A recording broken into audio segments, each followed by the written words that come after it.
Film शुरू होती है और हम आयरिस नाम की एक लड़की को देखते हैं जो इस टाइम अपने बिस्तर पर थी और किसी बात का दुख उसे काफी परेशान कर रहा था। अगली सुबह जब वो सोकर उठती है तो अपनी गाड़ी लेकर जंगल में आ गई। फिर वो जंगल से गुजरते हुए सबसे ऊंची पहाड़ी के ऊपर आ जाती है। यहाँ आकर हमें पता चला कि आयरिस का एक छोटा बेटा था, किसी वजह से अचानक उसकी मौत हो गई है। इसीलिए ही आयरिस आजकल इतनी दुखी रहती है, पर वो उसकी मौत का जिम्मेदार खुद को समझा करती है। इसलिए अब वो चाहती है कि मैं भी इस दुनिया को छोड़कर अपने बेटे के पास चली जाऊं। यानी वो मरना चाहती थी खुद ही अपनी जान लेकर। इसलिए वो पहाड़ी के बिल्कुल किनारे पर आकर खड़ी हो गई। पर इससे पहले कुछ कर पाती तब यहाँ रिचर्ड नाम का एक लड़का आ जाता है। उसकी हालत देखकर वो भी समझ गया कि ये अपनी जान लेने वाली है। तब आयरिस को रोकने के लिए वो उसे बात करने की कोशिश करता है। कहने लगा कि देखो मौसम कितना प्यारा है ना आज, हमें ऐसा मौसम रोज कहाँ देखने को मिलता है। इससे हमें अपनी जिंदगी की अहमियत का अंदाजा होना चाहिए कि हमारे पास जिंदगी है तो हम सब कुछ एंजॉय कर सकते हैं। आयरिस समझ गई।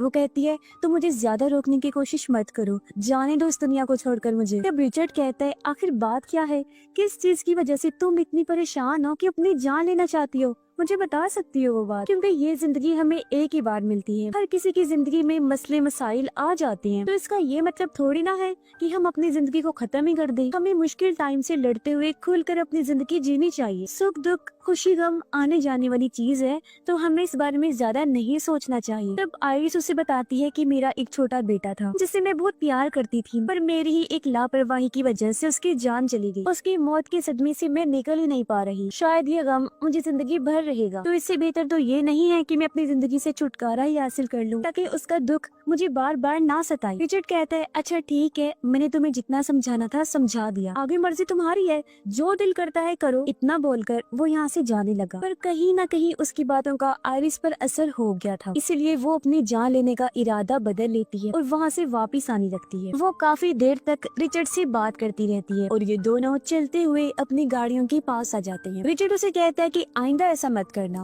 और उसे गुड बाय बोलकर अपनी गाड़ी में आकर बैठ जाते हैं। आयरिस भी अपनी गाड़ी में जाने लगती है, पर कोई बात करने के बहाने रिचर्ड गाड़ी से बाहर आया। उसके हाथ में एक बिजली वाली छतरी थी जिसे वो आयरिस के पेट में घुसाकर उसे जोरदार इलेक्ट्रिक शॉक लगाता है, जिससे वो वहीं बेहोश हो गई। तब रिचर्ड उसके हाथ पांव बांधकर उसे अपनी गाड़ी में लिटाता है और अपने साथ ले जाने लगता है, क्योंकि वो दरअसल एक किलर था, एक कातिल। उसका दिमागी तवाज़ुन ठीक नहीं था, बिना वजह ही वो लोगों को मारा करता। खैर कुछ देर बाद जब आयरिस को होश आई तो वो उससे पूछती है कि तुम आखिर मुझे कहाँ लेकर जा रही हो। वो बात करके आयरिस का ध्यान भटकाना चाहती थी, क्योंकि वो अपनी घड़ी से अपने हस्बैंड को कॉल करने की कोशिश करती है, पर इस बारे में रिचर्ड को पता चल गया। वो कहता है कि किसी को भी कॉल करने की जरूरत नहीं है, क्योंकि यहाँ जरा भी नेटवर्क नहीं आ रहा, वरना मैं इतना पागल थोड़ी ना हूँ कि घड़ी को तुम्हारे हाथ में ही रहने देता। आयरिस जब अपनी जेब चेक करती है तो उसे छोटा सा चाकू मिला, जिसकी मदद से वो अपने हाथ की रस्सी को काटने की कोशिश करती है। साथ साथ वो रिचर्ड से बात करके उसका ध्यान भी भटका रही थी, ताकि इस चीज की उसे जरा भी भनक ना लगे। और जब उसने रस्सी को काट दिया तो एकदम से वो रिचर्ड पर हमला कर देती है, जिससे इनकी गाड़ी का बैलेंस बिगड़ गया और वो एक पेड़ से जा टकराती है। इस एक्सीडेंट की वजह से दोनों को थोड़ी बहुत चोटें आती हैं। खुद को संभालने के बाद आयरिस पेड़ से उस पर हमला कर देती है। उसने जोरदार टांग मारी, जिससे रिचर्ड और आयरिस दोनों ही गाड़ी से बाहर जाके गिरते हैं। आयरिस बिना टाइम गवाए अपने पैरों की रस्सी काट देती है, पर इससे पहले भाग पाती उसके सामने रिचर्ड आ जाता है, जिस पर उसने चाकू तान दिया। वो कहता है मुझे पता था कि इस तरह की कोई चीज हो सकती है, इसलिए मैंने पहले से ही अपनी पूरी तैयारी कर ली। मैंने तुम्हें एक ऐसा इंजेक्शन लगा दिया है जिससे तुम्हारा पूरा जिस्म पैरालाइज हो जाएगा, मतलब कुछ घंटों के लिए तुम्हारा जिस्म काम करना बंद कर देगा। तुम्हारे पास सिर्फ 20 मिनट का टाइम है, तुम जो चाहे कर सकती हो, भाग कर अपनी जान बचा सकती हो, क्योंकि धीरे धीरे इंजेक्शन का असर होगा और जिस्म का एक एक हिस्सा पैरालाइज होना शुरू हो जाएगा। और ठीक 20 मिनट के बाद जब तुम अपना नाखून तक नहीं हिला पाओगी तो तुम एक जीती जागती लाश बन जाओगी और तुम्हारा 20 मिनट का टाइम शुरू हो चुका है। ये सुनते ही आयरिस चाकू वहीं फेंककर जंगल में भागने लगती है। अब वो जितना अपने जिस्म पर जोर देगी उतना ही जल्दी इंजेक्शन का असर होगा। तो वह धीरे धीरे आगे बढ़ रही थी। कुछ दूर आने पर उसे एहसास हुआ कि मेरे हाथ और टांग काम करना बंद कर रही हैं। वो पैरालाइज हो रही हैं। जिस वजह से उसे चलने में अब बहुत मुश्किल हो रही थी, मगर फिर भी वो अपने फुल कोशिश करके रिचर्ड से दूर जा रही थी। फिर वो टाइम भी आ गया जब उसकी दूसरी टांग ने भी काम करना बंद कर दिया और अब तो वो बिल्कुल भी चलने के काबिल नहीं, इसीलिए रेंगते हुए ही वो आगे बढ़ रही थी। इस टाइम रिचर्ड भी उसके आस पास ही था जो उसे ढूंढ रहा था और आइरिस एक जगह पर जाकर छुप गई थी और जब वो उसे यहाँ नहीं मिलती तो रिचर्ड दूसरी तरफ जाने लगता है, मगर आइरिस के मुंह पर बहुत सारे कीड़े चलने लगते हैं जिस वजह से वो चिल्ला देती है। इससे रिचर्ड को पता चल गया कि वो कहाँ पर है, लेकिन इससे पहले वो आइरिस के पास पहुँचता वो पानी में चली जाती है और पानी के बहाव से आगे बढ़ने लगी। रिचर्ड उसे चिल्ला कर कहता है कि तुम ये बहुत बड़ी गलती कर रही हो क्योंकि तुम तैर नहीं पाओगी। ये सच भी था क्योंकि आइरिस बस बहती ही जा रही थी, तैर तो जरा भी नहीं पा रही थी। लेकिन फिर भी एक जगह पर आकर वो बड़ी मुश्किल से नदी से निकलकर बाहर आ जाती है। फिर रेंगते हुए वो नदी से दूर आकर लेट जाती है। 20 मिनट पूरे हो गए थे, यानी वो पूरी तरह पैरालाइज हो गई थी और जहाँ लेटी थी वहीं पड़ी रहती। वो सिर्फ अपनी आंखों और पलकों को ही हिला पा रही। कुछ टाइम बाद घास काटते हुए यहाँ कोई आया जो आइरिस को ऐसे पड़े हुए देख लेता है। ये दरअसल एक बूढ़ा आदमी है जो यहाँ पास में ही रहता है। वो आइरिस के पास आकर पूछता है कि बेटा तुम्हें क्या हुआ है, पर वो तो कुछ बोलने की हालत में थी ही नहीं, यहाँ तक कि वो अपने जिस्म को भी सीधा नहीं कर पा रही। बूढ़ा आदमी उसे सीधा करता है। उसे पता चलता है कि ये बस अपनी आंखों को ही हिला पा रही है। बूढ़ा आदमी उससे पूछता है क्या तुम मुसीबत में हो, तब वो अपनी पलक एक बार झपकाती है और जब उसे इनकार करना था उसके लिए वो 2 बार झपकाती है। बूढ़ा आदमी उसे कहता है ठीक है तुम रुको, मैं अंदर से कोई चीज लेकर आता। ये कहकर बूढ़ा आदमी घर के अंदर गया और एक ट्रॉली लेकर बाहर आता है। उसमें आरिस को डालकर वो उसे घर के अंदर ले आया। ठीक तभी दरवाजे पर कोई दस्तक देता है। तब आरिस लगातार अपने पलकों को झपकती रहती है। ये देख बूढ़ा आदमी समझ गया कि जो कोई भी दरवाजे पर आया है वो आरिस के लिए खतरा है। और जब बूढ़े आदमी ने चेक किया तो वहाँ सच में रिचर्ड ही था, जो बूढ़े आदमी को ऐसे करके दिखा रहा था जैसे उसकी हालत बहुत खराब है और उसे मदद की जरूरत। वो फौरन बूढ़े आदमी के घर के अंदर आ गया, इधर उधर झांकने लगता है। वो फिर बूढ़े आदमी के सामने आकर बैठ गया, पूरी तरह रोने का नाटक करने लगता है। बूढ़ा आदमी कहता है अरे क्या हुआ, कुछ बताओगे या बस रोते ही रहोगे। तब रिचर्ड कहता है कि मेरे बेटे की मौत हो गई, जिस सदमे की वजह से मेरी वाइफ का जहनी तवाज़ुन कुछ खराब हो गया है। हम दोनों जंगल में बैठे थे पर अचानक वो गायब हो गई। मैं उसे ढूंढ रहा हूँ, मुझे लगा कि वो यहाँ आई होगी तो मैं उसे ढूंढते हुए यहाँ चला आया। ये सुनकर बूढ़ा आदमी कहता है तुम उसे फोन क्यों नहीं कर लेती। रिचर्ड जवाब देता है क्योंकि मेरा फोन कहीं खो गया है। तभी हम देखते हैं कि बूढ़े आदमी ने आरिस को सोफे के पीछे लिटाया हुआ है। वो ठीक रिचर्ड के पीछे थी पर वो उसे देख नहीं पा रहा। रिचर्ड फिर रोने की एक्टिंग करने लगा, कहता है कि मैं अपनी वाइफ से बहुत प्यार करता हूँ और उसकी हालत बहुत खराब है, जिस वजह से मुझे उसकी फिक्र हो रही है क्योंकि अगर वो टाइम पर मुझे ना मिली और उसका जिस्म सुन हालत में रहा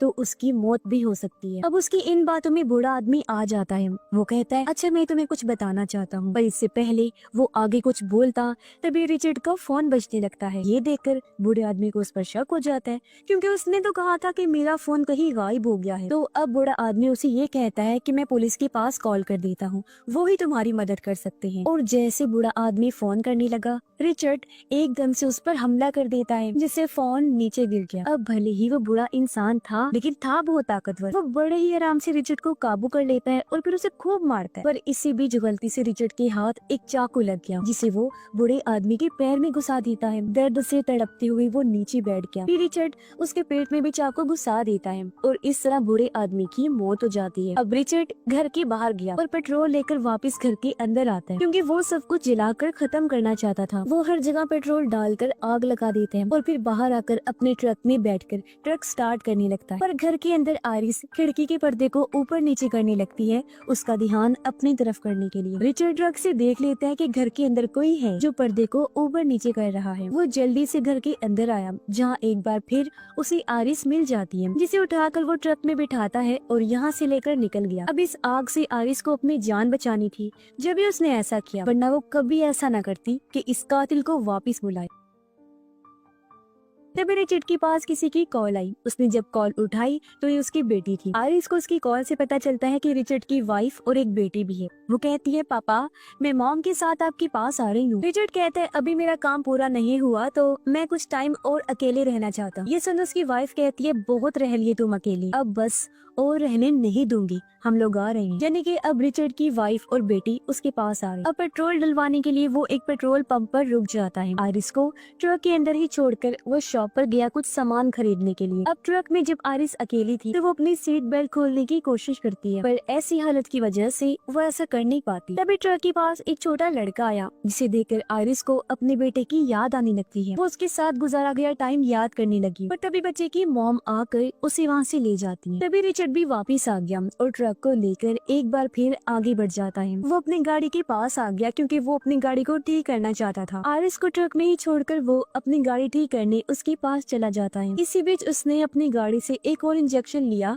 जिसे वो ट्रक में रख देता है ताकि फिर से आयरिस को पैरालाइज कर सके। वो जब अपनी गाड़ी ठीक कर रहा था तो तभी यहाँ एक पुलिस ऑफिसर आ गया। वो जब आयरिस को देख रहा था तो तभी रिचर्ड ऑफिसर के सामने आकर उससे बात करने लगता है। ऑफिसर उसे कहता है कि आपकी गाड़ी की रिपोर्ट दर्ज हुई है। ये सुनकर रिचर्ड कहता है, अरे अरे सर, आपको जरूर कोई गलत फहमी हुई होगी, क्योंकि ये कार तो मेरे दोस्त की है और मेरी वाइफ ने बहुत ज्यादा शराब पी ली थी, इस वजह से उसने गाड़ी को पेड़ में ठोक दिया और एक्सीडेंट होने की वजह से गाड़ी खराब हो गई। अपनी वाइफ को मैं गाड़ी में ही छोड़ के गया था, अब नया ट्रक लेकर आया हूँ ताकि अपने दोस्त की गाड़ी में ठीक कर दूं और अपनी वाइफ को भी ले जाऊं यहाँ से। ऑफिसर पूछता है, क्या मैं आपकी वाइफ से बात कर सकता हूँ? तब रिचर्ड कहता है कि आप उससे बात नहीं कर सकते क्योंकि उसकी तबीयत बहुत ज्यादा खराब है। इसी बीच आयरिस, जो उनकी बातें सुन रही थी, वो खिड़की को हल्का सा नीचे कर देती है। जैसे ऑफिसर का ध्यान उस तरफ गया, वो आयरिस से बात करने उसके पास चला जाता है। ऑफिसर ट्रक में वो इंजेक्शन भी देख लेता है जो रिचर्ड ने रखा था, पर इससे पहले वो कुछ कर पाता,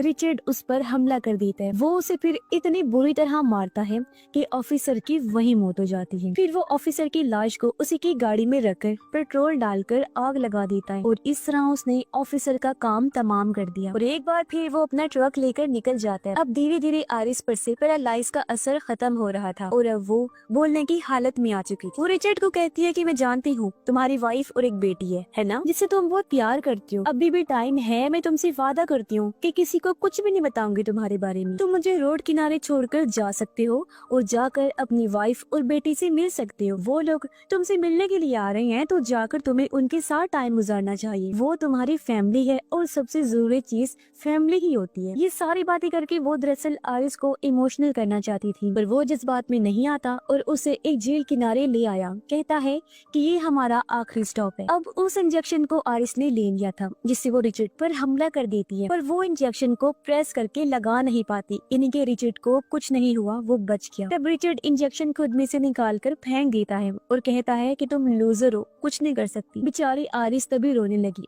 कहती है प्लीज मुझे जाने दो, मेरा हस्बैंड मुझे ढूंढ रहा होगा। रिचर्ड कहता है कभी नहीं, मैं तुम्हारी जान बख्शने वाला नहीं हूँ। वो आयरिस को घसीट कर नदी किनारे ले आया और उसे कश्ती में बिठाकर नदी के बीचों बीच जाने लगता है, क्योंकि उसका प्लान था कि आयरिस को वहाँ डुबोकर मार दे। तभी आयरिस की नजर उसके पीछे गई। वो देखती है कि रिचर्ड ने वहाँ चाकू रखा हुआ है। उसके दिमाग में एक आइडिया आया। वो रोने का नाटक करके रिचर्ड को कहती है कि मेरी पिछली जेब में मेरे बेटे की तस्वीर है, मरने से पहले मैं उसे देखना चाहती हूँ, तो प्लीज पीछे से वो तस्वीर तो मुझे निकाल कर दे दो। अब जैसे ही रिचर्ड तस्वीर निकालने के लिए नीचे झुका, तभी आयरिस वो चाकू निकाल कर उस पर हमला कर देती है। उसके चेहरे में चाकू दे मारती है। लड़खड़ाते हुए रिचर्ड जैसे पीछे हटा, तभी आयरिस जोर जोर से कश्ती हिलाने लगती है, जिससे रिचर्ड पानी में जा गिरा और उसकी गन कश्ती के ऊपर ही गिर जाती है। अब इससे पहले रिचर्ड उस पर हमला करता, पहले ही आयरिस उस गन को ले लेती है और लगातार रिचर्ड को शूट करती है, जिससे वो जख्मी होकर एक बार फिर पानी में गिर गया। आयरिस को लग रहा था कि मेरी जान बच गई है,